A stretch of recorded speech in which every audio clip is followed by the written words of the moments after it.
নমস্কার। আমি যে ভিডিওটি দেখাবো এখানে দেখতে পাবেন, এই ভিডিওটি একটি হচ্ছে আতঙ্কের নাম।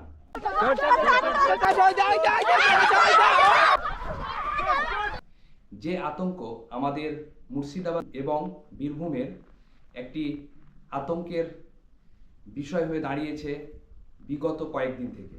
কারণ সেই আতঙ্কের নাম হচ্ছে চোরের আতঙ্ক। এই চোরের আতঙ্ক থেকে আমরা কিভাবে নিজেকে সুরক্ষিত রাখতে পারবো সে বিষয়ে আমি কিছু কথা আজকে আপনাদের সামনে উপস্থাপন করতে চাই। দেখতে পাচ্ছেন এই ভিডিওটি।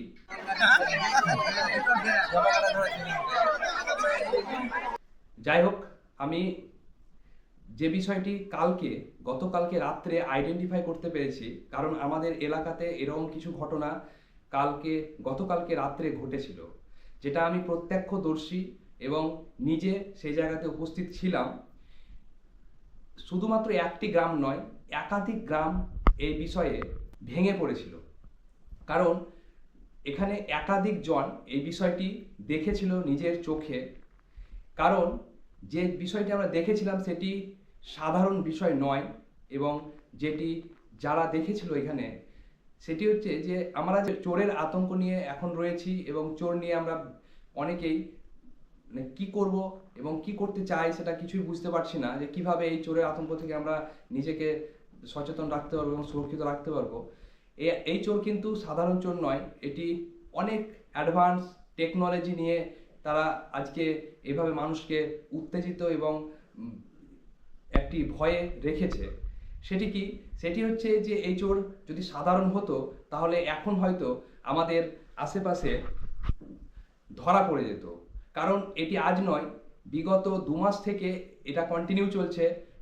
এর আগে মুর্শিদাবাদে ছিল, এখন আমাদের বীরভূমে বিভিন্ন নলহাটি, মোরারই থানায় এবং পাইকড় থানা, এই সব থানাগুলোতে, এখন রামপুরহাট থানা, মারগ্রাম থানাতে এখন ভয়ের সৃষ্টি করেছে। তাই আপনারা আতঙ্কিত হবেন না, এই বিষয়টিকে আইডেন্টিফাই করবেন যে এটি কিসের জন্য করছে এবং কেন করছে। এটি একটি সত্যি কথা বলতে গেলে এই চোরের আতঙ্কে আমাদের নিরপরাধ অনেক মানুষ ক্ষতিগ্রস্ত হচ্ছে, সেটাও দেখতে পাচ্ছি। কারণ অনেক গ্রামে যারা বিভিন্ন জায়গা থেকে ব্যবসার সূত্রে এবং চাইতেও আসে, তাদেরও অনেক ক্ষতি হচ্ছে। কারণ আমরা যেহেতু আতঙ্কে রয়েছি, সেহেতু আমাদের কাছে একটা, যাকেই এখন সন্দেহ মনে হবে তাকেই চোর মনে হবে। তাই এই বিষয়টাতে আমাদের প্রশাসন অবশ্যই চেষ্টা করছে, প্রত্যেক জায়গাতে মাইকে অ্যানাউন্স করছে যাতে মানুষ সচেতন হয়, যাতে নিরপরাধ মানুষ এই ভয়ের শিকার না হয়, সেটা তারা সচেতন করছে।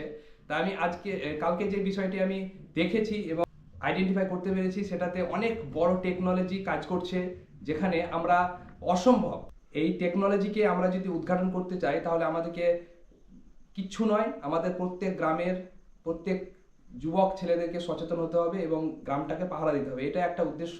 এই চোরের পেছু ধাওয়া করে যে গ্রামের মাঠে মাঠে আমরা ছুটছি, তাতে অনেক বিপদ হতে পারে, আমরা বিপদগ্রস্ত হতে পারি, সাধারণ মানুষ বিপদগ্রস্ত হতে পারে এই চোরের পেছু ধাওয়া করে। তাই এটি অনেক উন্নত মানের চোর, টেকনোলজি যুক্ত। তাই আমরা এর পেছু ধাওয়া করে কোনোদিনই এদেরকে ধরতে পারবো না। আমাদেরকে সচেতন থাকতে হবে, নিজের গ্রামের একটা জায়গা তৈরি করতে হবে যাতে গ্রামে এই বিষয় থেকে আমরা দূরে থাকতে পারি। সকলকে এই বিষয়টাতে সচেতন থাকতে বলবো, এবং যাতে গ্রামের মানুষ সকলে নিজের গ্রামকে সুরক্ষিত রাখতে পারে।